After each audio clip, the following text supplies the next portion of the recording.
From the macabre minds of Laughing Devil Production comes another story from the Nightshade Diary. You know what that means. Check under the bed and make sure no one or nothing is there. Is the closet door securely shut? Then leave your disbelief behind, amp up your imagination, and hang on tight for another ride into terror and mystery. And like all good horror stories, just imagine it's a dark and stormy night. And remember, screaming like a little girl is permitted.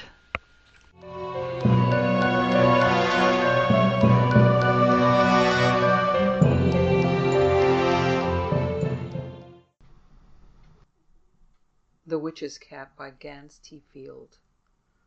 Old Jael Bettis, who lived in the hollow among the cypresses, was not a real witch. It makes no difference that folks thought she was and walked fearfully wide of her shadow. Nothing can be proved by the fact that she was as disgustingly ugly without as she was wicked within. It is quite irrelevant that evil was her study and profession and pleasure. She was no witch. She only pretended to be. Jael Bettis knew that all laws providing for the punishment of witches had been repealed, or at the least forgotten. As to being feared and hated, that was meat and drink to Jael Bettis, living secretly alone in the hollow. The house and the hollow belonged to a kindly old villager who had been elected marshal and was too busy to look after his property. Because he was easygoing and perhaps a little daunted, he let Jael Bettis live there rent-free. The house was no longer snug. The back of its roof was broken in, the eaves drooped slackly. At some time or other the place had been painted brown, before that with ivory black. Now both coats of color peeled away in huge flakes, making the clapboard seem scrofulous. The windows had been broken in every small grubby pane and mended with coarse brown paper, so that they were like cast and blurred eyes. Behind was the muddy bramble-choked backyard, and behind that yawned the old quarry, now abandoned and full of black water. As for the inside, but few ever saw it. Jael Bettis did not like people to come into her house. She always met callers on the old cracked doorstep, draped in a cloak of shadowy black, with gray hair straggling her nose, as hooked and sharp as the beak of a buzzard. Her eyes filmy and sore-looking, her wrinkled, bordered mouth always grinning and showing her yellow, chisel-shaped teeth. The nearby village was an old-fashioned place, with stone flags instead of concrete for pavements, and the villagers were the simplest of men and women. From them Jael Bettis made a fair living, by selling love philters or herbs to cure sickness or charms to ward off bad luck. When she wanted extra money she would wrap her old black cloak about her, and tramping along a country road would stop at a cow pen and ask the farmer what he would do if his cows went dry. The farmer, worried usually, came at dawn next day to her hollow and bought a good luck charm. Occasionally the cows would go dry anyway, by accident of nature, and their owner would pay more and more until their milk returned to them. Now and then, when Jael Bettis came to the door, there came with her the gaunt black cat Gib. Gib was not truly black, any more than Jael Bettis was truly a witch. He had been born with white markings at muzzle, chest, and forepaws, so that he looked to be in full evening dress. Left alone, he would have grown fat and fluffy, but Jael Bettis, who wanted a fearsome pet, kept all his white spots smeared with thick soot and underfed him to make him look rakish and lean.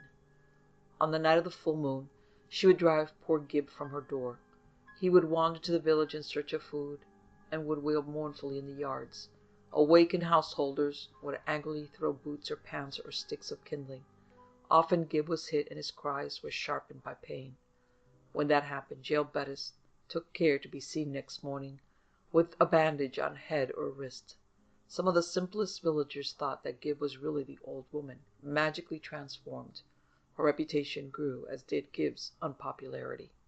But Gib did not deserve mistrust. Like all cats, he was a practical philosopher, who wanted to be comfortable and quiet and dignified. At bottom he was amiable. Like all cats, too, he loved his home above all else, and the house in the hollow Be it ever so humble and often cruel, was home. It was unthinkable to him that he might live elsewhere.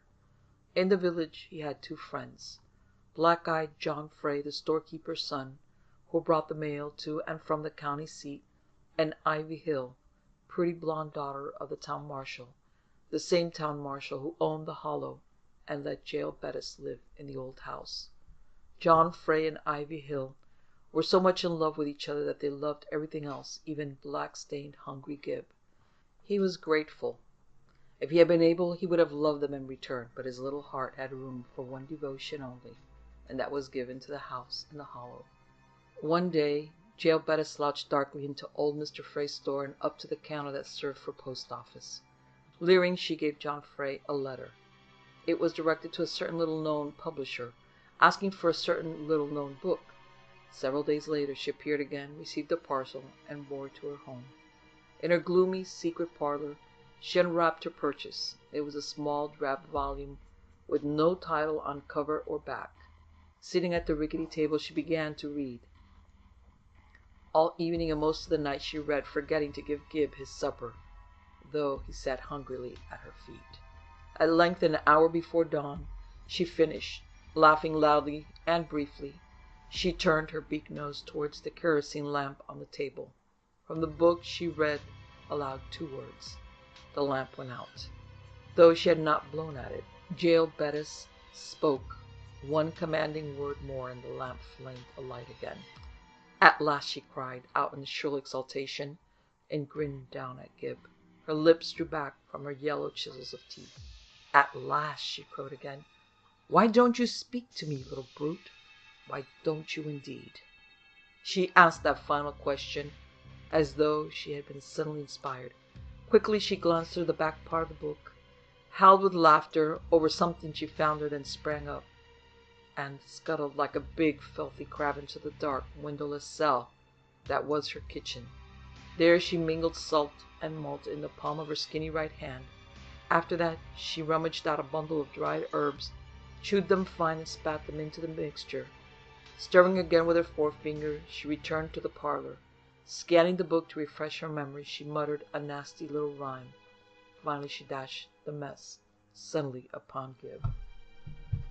He retreated, shaking himself, outraged and startled.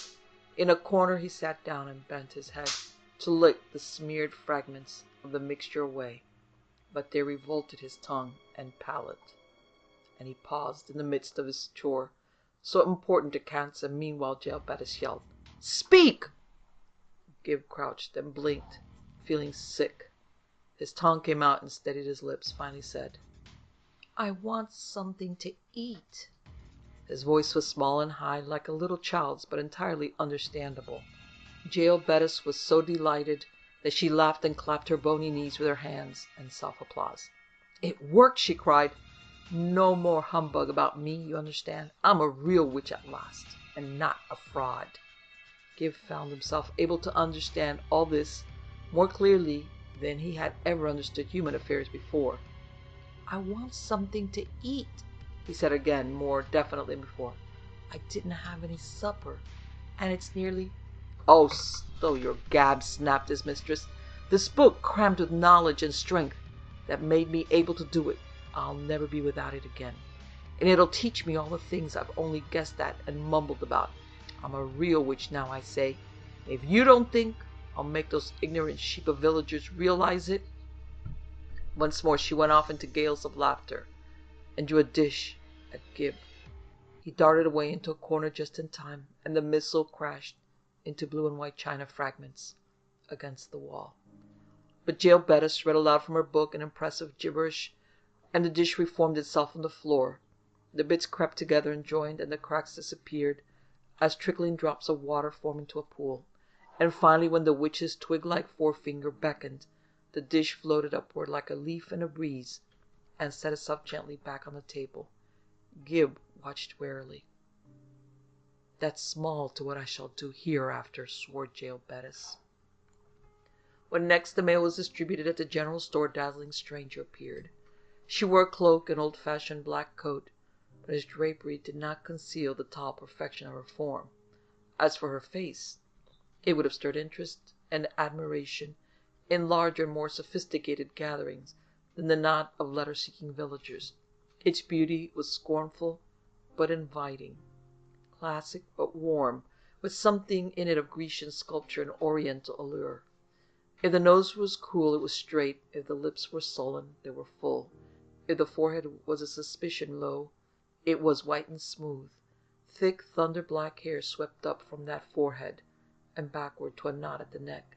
The eyes glowed with strange hot lights, and wherever they turned they pierced and captivated. People moved away to let her have a clear sweeping pathway forward to the counter. Until the stranger had entered, Ivy Hill was the loveliest person present. Now she looked only modest and fresh, and blonde, in her starched gingham, and worried to boot. As a matter of fact, Ivy Hill's insides felt cold and topsy-turvy, because she saw how fascinated was the sudden attention of John Frey. "Is there," asked the newcomer in a deep, creamy voice, "any mail for me?" What name, ma'am?" asked John Frey, his brown young cheeks turning full crimson. "Bettis. Jael Bettis." He began to fumble through the sheaf of envelopes with hands that shook. "Are you," he asked, "any relation to the old lady of that name?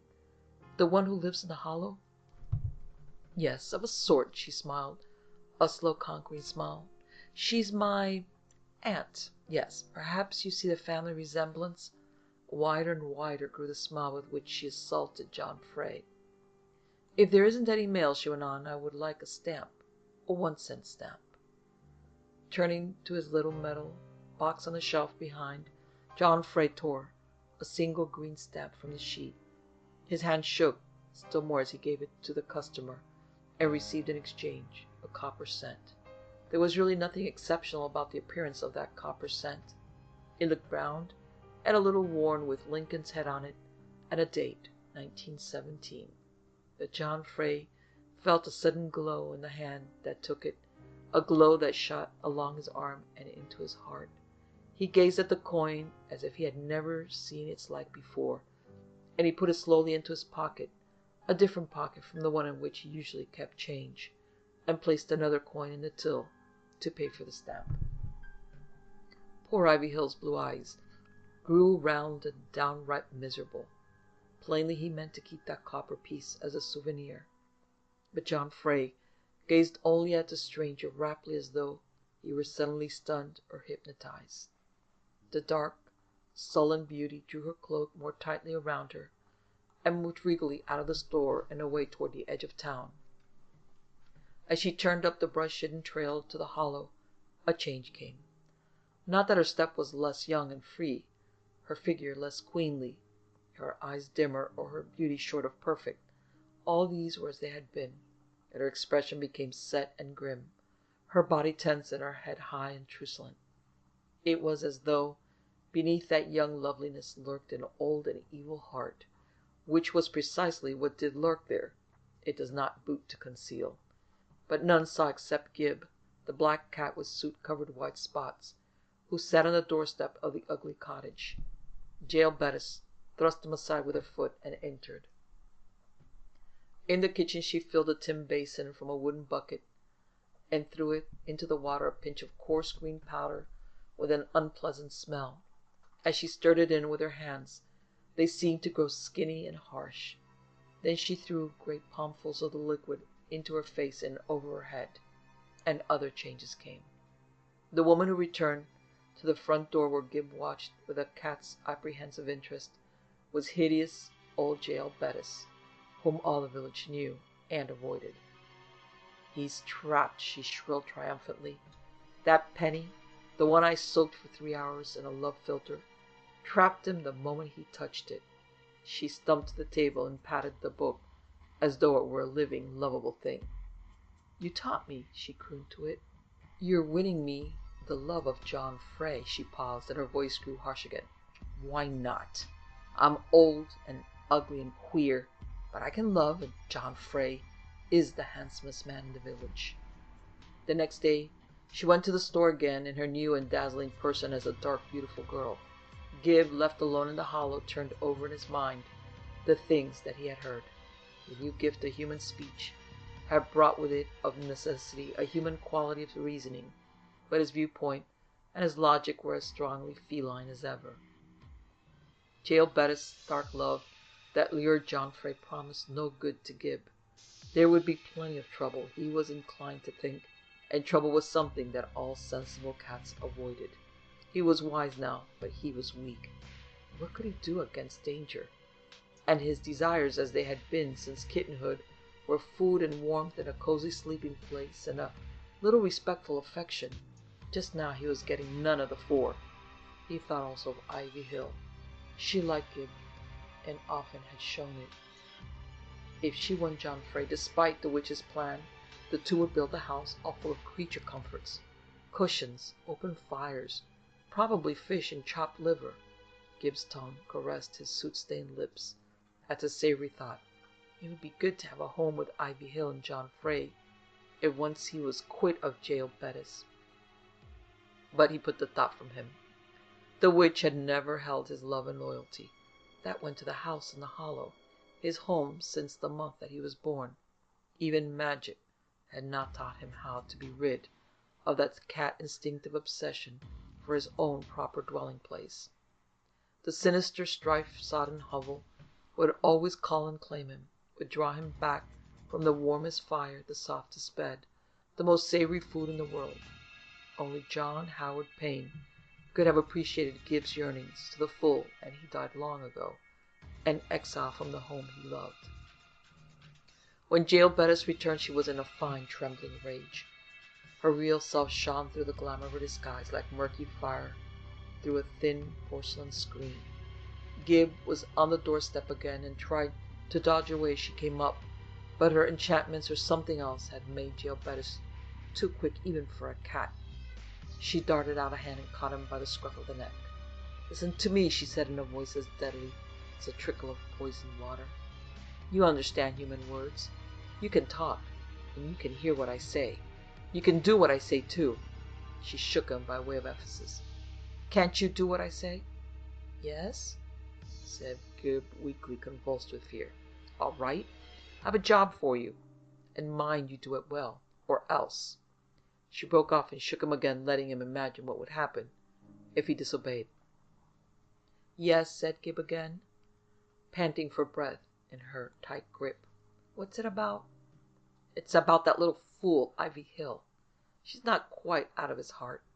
Go to the village tonight," ordered Jael Bettis, "and to the house of the marshal. Steal something that belongs to Ivy Hill." "Steal something? Don't echo me, as if you were a silly parrot." She let go of him and hurried back to the book that was her constant study. "Bring me something that Ivy Hill owns and touches, and be back here with it before dawn."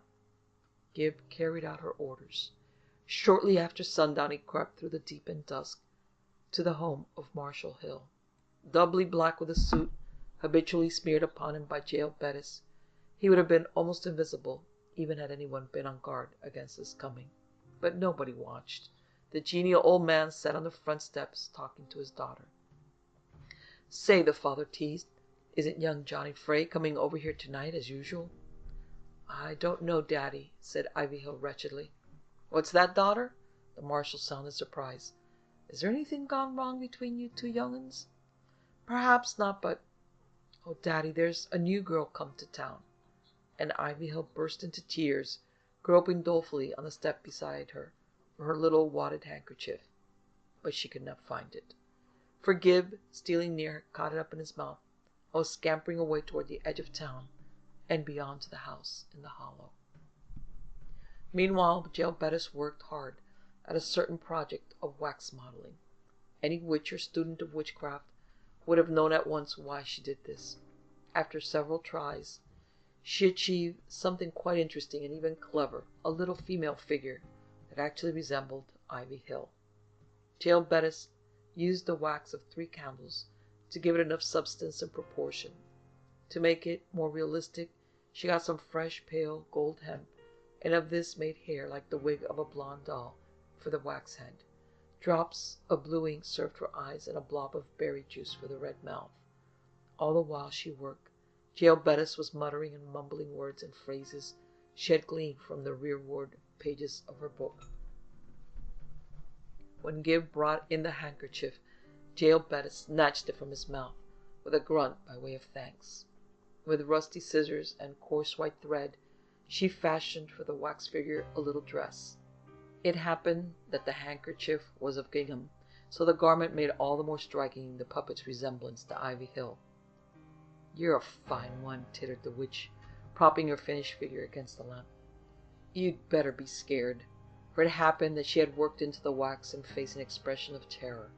The blue ink of the eyes made wide, round blotches, a state of agonized fear, and the berry-juice mouth seemed to tremble, to plead shakily for mercy. Again Jael Bettis refreshed her memory of goetic spells by poring over the back of the book, and after that she dug from the bottom of an old pasteboard box a handful of rusty pins. She chuckled over them, so that one would think triumph already hers. Laying the puppet on its side so that the lamplight fell full upon it, she began to recite a spell. "I have made my wish before," she said in measured tones. "I will make it now, and there was never a day that I did not see my wish fulfilled." Simple, vague, but how many have died because those words were spoken in a certain way over images of them? The witch thrust a pin into the breast of the little wax figure and drove it all the way in, with a murderous pressure of her thumb. Another pin she pushed into the head, another into an arm, another into a leg, and so on until the gingham-clad puppet was fairly studded with transfixing pins. "Now," she said, "we shall see what we shall see." Morning dawned, as clear and golden as though wickedness had never been born into the world. The mysterious new paragon of beauty, not a young man of the village, but mooned over her, even though she was a reputed niece and namesake of the unsavory old vagabond, Jael Bettis, walked into the general store to make purchases. One delicate pink ear turned to the gossip of the housewives. Wasn't it awful, they were agreeing? How poor little Ivy Hill was suddenly sick almost to death. She didn't seem to know her father or her friends. Not even Dr. Melcher could find out what was the matter with her. Strange that John Frey was not interested in her troubles. But John Frey sat behind the counter, slumped on a stool like a mud idol, and his eyes lighted up only when they spied lovely young Jael Bettis with her market basket. When she had heard enough, the witch left the store and went straight to the town marshal's house. There she spoke gravely and sorrowfully about how she feared for the sick girl and was allowed to visit Ivy in her bedroom. To the father and the doctor it seemed that the patient grew stronger and felt less pain, while Jael Bettis remained to wish her a quick recovery. But not long after this new acquaintance departed, Ivy Hill grew worse. She fainted and recovered only to vomit. And she vomited pins, rusty pins. Something like that happened in Old Salem village, and earlier still in Scotland, before the grisly cult of North Berwick was literally burned out. The Dr. Melcher, a more modern scholar, had never seen or heard of anything remotely resembling Ivy Hill's disorder. So it went for 3 full days. Gib too heard the doleful gossip as he slunk around the village to hunt for food and to avoid Jael Bettis, who did not like him near when she did magic. Ivy Hill was dying, and he mourned her. As for the boon of fish and fire and cushions and petting that might have been his, he knew too that he was responsible for her doom and his loss. That handkerchief that he had stolen had helped Jael Bettis to direct her spells. But philosophy came again to his aid. If Ivy Hill died, she died. Anyway, he had never been given the chance to live as her pensioner and pet. He was not even sure that he would have taken the chance. Thinking of it, he felt strong, accustomed clamps upon his heart. The house in the hollow was his home forever. Elsewhere, he'd be an exile. Nothing would ever root it out of his feline soul. On the evening of the 3rd day, witch and cat faced each other across the tabletop in the old house in the hollow. "They've talked loud enough to make his dull ears hear," grumbled the fearful old woman. With none but Gib to see her, she had washed away the disguising enchantment that, though so full of lure, seemed to be a burden upon her. "John Frey has agreed to take Ivy Hill out in his automobile. The doctor thinks that the fresh air and John Frey's company will make her feel better, but it won't. It's too late. She'll never return from that drive. She took up the pin-pierced waxed image of her rival, rose and started towards the kitchen. "What are you going to do?" Gib forced himself to ask. "Do?" repeated Jael Bettis, smiling murderously. "I'm going to put an end to that baby-faced chit. But why are you so curious? Get out! You're prying." And snarling curses and striking with her claw-like hands, she made him spring down from his chair and run out of the house. The door slammed, and he crouched in some brambles and watched. No sound, and at the half-blinded window no movement. But after a time smoke began to coil upward from the chimney. Its first puffs were dark and greasy-looking. Then it turned dull gray, then white, then blue as indigo. Finally it vanished altogether.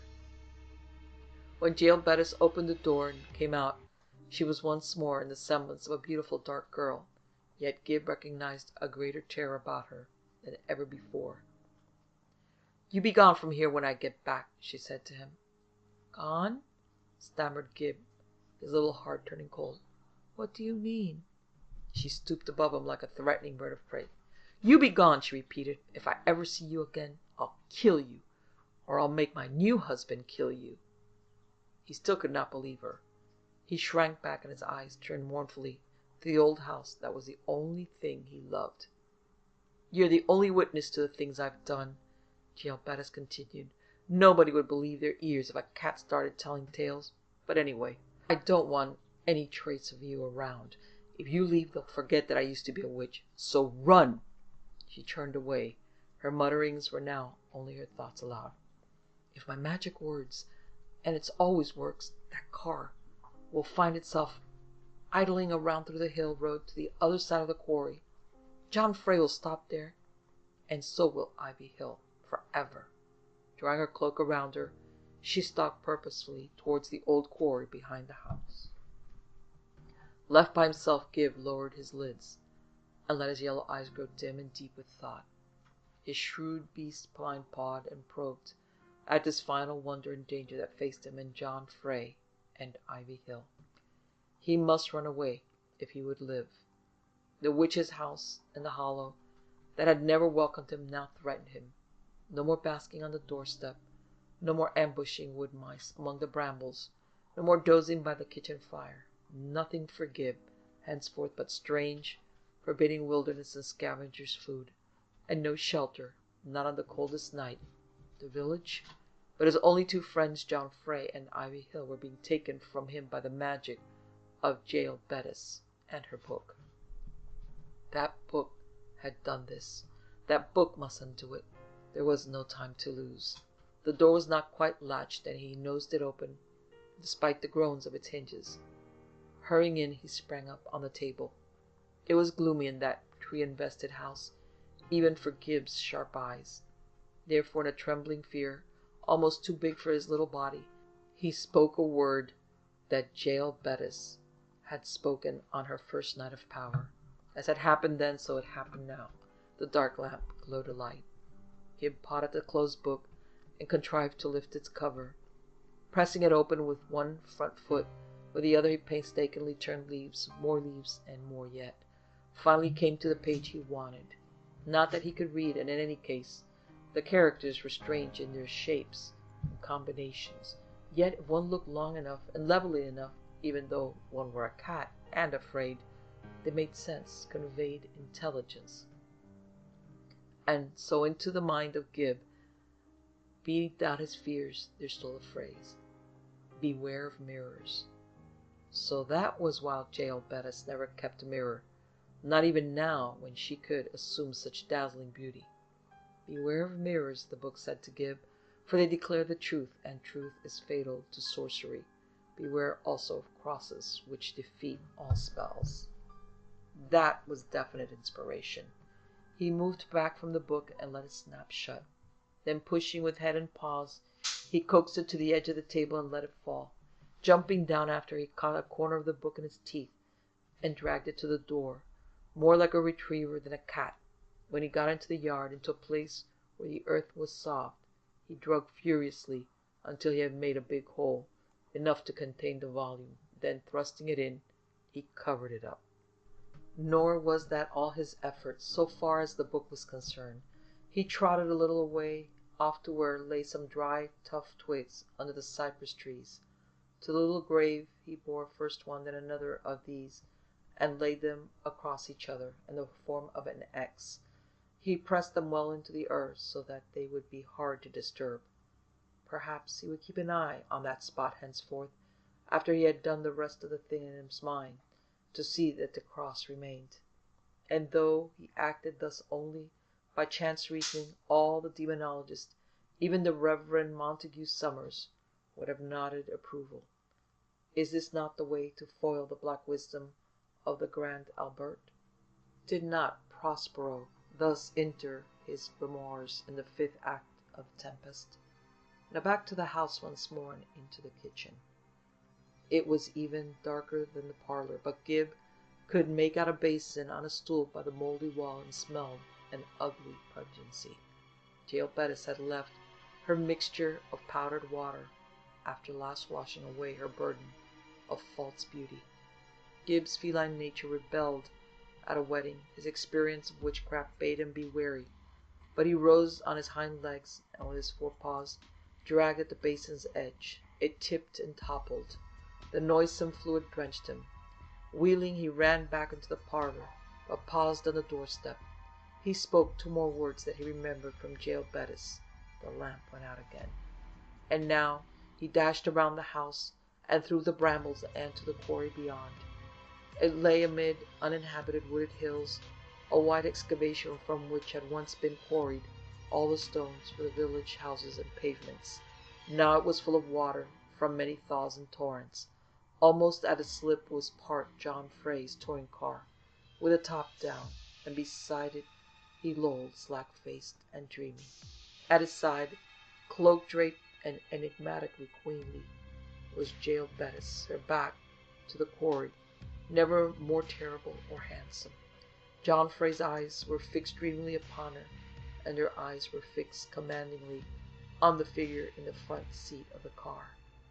A slumped, defeated figure hard to recognize as poor, sick Ivy Hill. "Can you think of no way to end all this pain, Miss Ivy?" the witch was asking. Though she did not stir nor glance behind her, it was as though she had gestured toward the great quarry pit, full to unknown depths with black, still water. The sun at the very point of setting made angry red lights on the surface of that stagnant pond. "Go away," sobbed Ivy Hill, afraid without knowing why. "Please, please." "I'm only trying to help," said Jael Bettis. "Isn't that so, John?" "That's so, Ivy," agreed John, like a little boy who's prompted to an unfamiliar recitation. "She's only trying to help." Gib, moving silently as fate, crept to the back of the car. None of the 3 human beings, so intent upon each other, saw him. "Get out of the car," persisted Jael Bettis. "Get out and look into the water. You will forget your pain." "Yes, yes," chimed in John Frey mechanically. "You will forget your pain." Gib scrambled stealthily to the running board, then over the side of the car and into the rear seat. He found what he had hoped to find, Ivy Hill's purse, and opened. He pushed his nose into it. Tucked into a little side pocket was a hard, flat rectangle, about the size and shape of his visiting card. All normal girls carry mirrors in their purses. All mirrors show the truth. Gib clamped the edge with his mouth and struggled to drag the thing free. "Miss Ivy," Jael Bettis was commanding, "get out of this car and come and look into the water of the quarry." No doubt what would happen if once Ivy Hill should gaze into that shiny black abyss, but she bowed her head in agreement or defeat and began slowly to push aside the catch of the door. Now or never, thought Gib. He made a little noise in his throat and sprang up on the side of the car next to Jael Bettis. His black-stained face and yellow eyes were not a foot from her. She alone saw him.